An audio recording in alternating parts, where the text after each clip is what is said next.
Howdy fixers, so this is part 2 of the Hyundai poop box restoration. Today we're doing the valves. I've taken the head to the machine shop and I'm just going to be lapping all the valves. In the video I say that first like 5 seconds of it, I'm not lapping the intake valves. I went ahead and I lapped all of them because in further inspection they look like they need to be done because there's some pitting and stuff like that. So that's what I'm doing.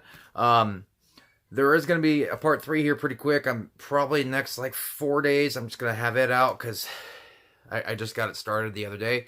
So hopefully this has been entertaining for you guys. Just remember, my videos are not a step-by-step process. They're just for entertainment. There's things that I may miss or may not be the best information, so don't hold me accountable to any of this stuff.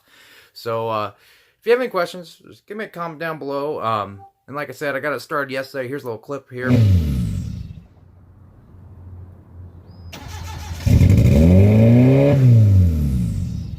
For that, I got it started. So any questions, comment down below, and thanks for watching. Have a good one. There it is. To the machine shop we go, and let's see if this is gonna be worth it or not. So as you can see, got the valve out, and here on my surface, let's see if I can focus correctly, you don't see any pitting or anything like that. The surface looks like it's still been machined. This only has 130,000 miles on it, so it's very possible we're not going to have to lap the valves. This is just an intake valve. This down here is an exhaust valve. So we got this up here in the seat area. You can see it's not leaking. So I don't think I'm going to lap the valves. It's a cheap way of grinding the valves. We take the valve and you put it inside the seat and you go back and forth with the grinding compound. And I'm not going to do that. So we're going to pull our valve stem seal here and we're going to see if it needs to be changed or not, because usually when you get something super hot it ruins the seals and then it's going to blow blue smoke if you don't change them. So as you can see, each one, this is the original one, this is the new one, this is the original one, and you can see it has gotten harder over time. So you slide this on there, it goes a lot easier. You take it off, you put the new one on there, it goes on and it feels really nice. So I'm going to go ahead and have to take all these valves out. Didn't want to, but we're going to go ahead and we're going to take it out and replace each one of these valve stem seals and not mess with the valves and see what happens. This is a perfect time to show you is that so each valve has its own order. So this way it goes.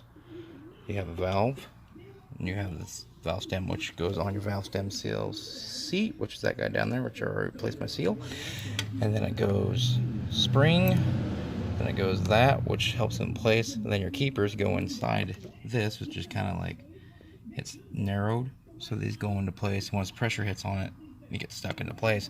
So however pressure the valve makes, it never comes out, as long as your spring doesn't break. Your spring breaks, sometimes they come out, but that's basically how that works.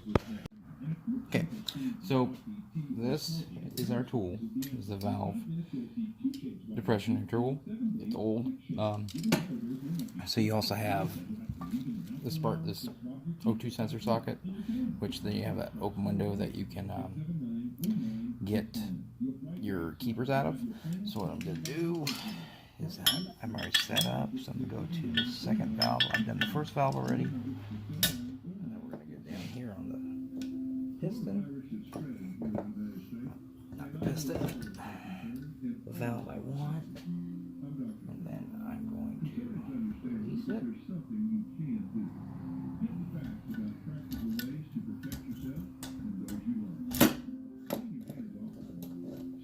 So once you get it into place, you just want to make sure your keepers don't.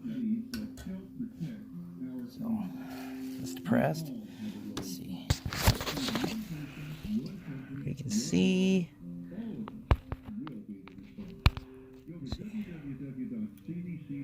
Looks like it, yeah, it's depressed a little bit. I'm gonna have to adjust it just a little bit more on my tool to get my, as you can see, the keepers aren't released yet, so I gotta go down more. So let's screw on this.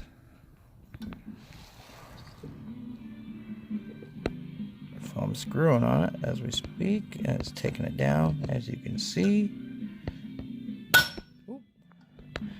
And just broke free. So now I'm gonna get my keepers. You can see they popped out. So let's get my keepers. So as you can see, what's nice about this socket is that it has gear oil or bearing grease, which I'm using to put the keepers back in, and they just got caught in there instead of flying whatever which way.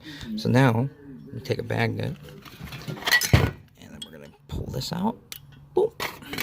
And then we put everything the way we took it off. So this goes up top, and then my spring comes out just the way she came out. Then I'm gonna push my spring through. Doop. Now we're gonna inspect it, and it looks just like the other one. Looks very nice, so I'm not gonna worry about it. There's no pitting, there's no nothing, so I don't have any worries of our valve burning a hole on, at least on the intakes. So we're gonna replace that valve stem seal and go back together. In order to get the valve stem seal out, get a screwdriver like this, and I'm just kind of rocking it back and forth. It can't be stuck in there. You don't want to do a lot of chiseling because you can break a valve stem seal, or valve stem seat, and or valve stem seal, valve stem. That's the word for it. So you can see it's working its way off. I'll grab it with the pliers.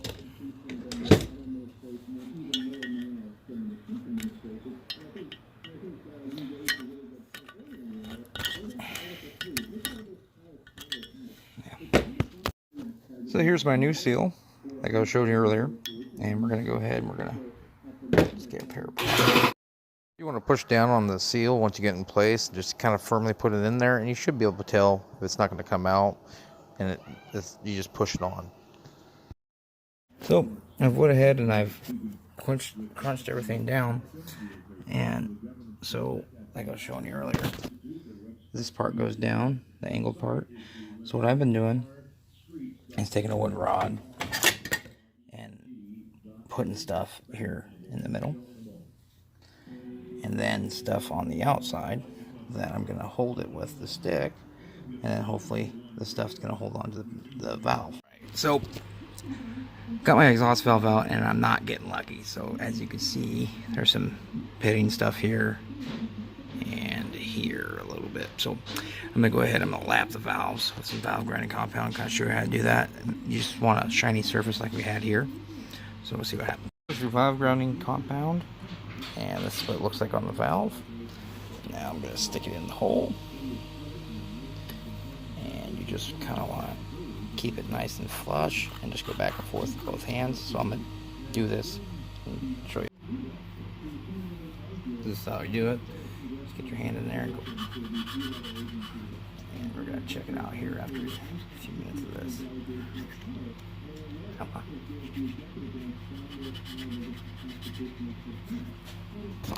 So after about 5 minutes doing this, the seat looks awesome, right? So, and some people say this is lazy, but this is perfectly fine. I've ran cars that have 200,000 miles on it and still haven't had any issues with the valves yet. So, you know, it's a great way to do it. So we're going to go ahead and put this back together and do that.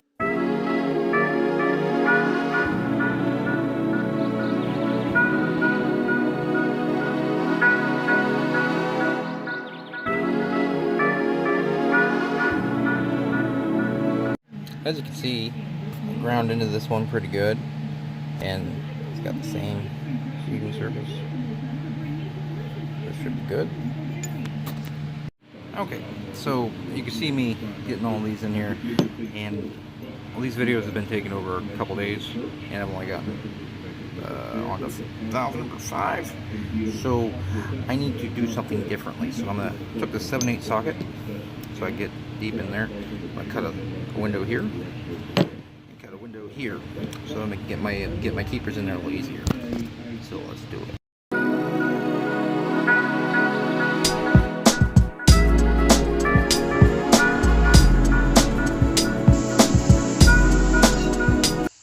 So here's my new tool. It's a 7/8 socket that I filed down the insides to. Should have plenty of open range. I'm still going to use the other socket to get the keepers off. This one I use to put the keepers on, because there's just so much more room to get your stuff in there.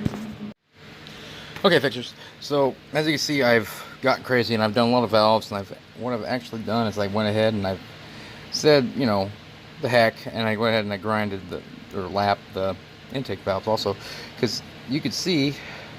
So it was these two cylinders that the head gasket was blown, and it rusted and pitted this one, and this one here and these ones here. So I just said SOL, just do them all. So I went ahead and I did them all, lapped them all. So now I just gotta put a valve stem seal on this one, and do this one, and I'm done. As you can see, fixtures, everything is back together, and it only took me a week. So I've just been working on it about a week at my own leisure.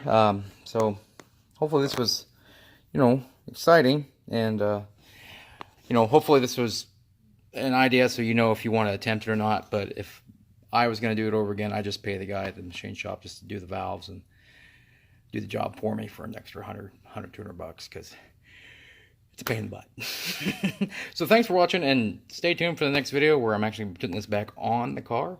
And we put it back on the car, then we're going to start doing other stuff. We're going to paint it. We're going to do the interior and clean it all up because it is destroyed. So I'm going to try to make it look as pretty as possible and take you guys along the ride. So thanks for watching. And if you have any questions or anything like that, comment down below. And if you like my video, just hit the subscribe button and give me a subscribe. So thanks for watching.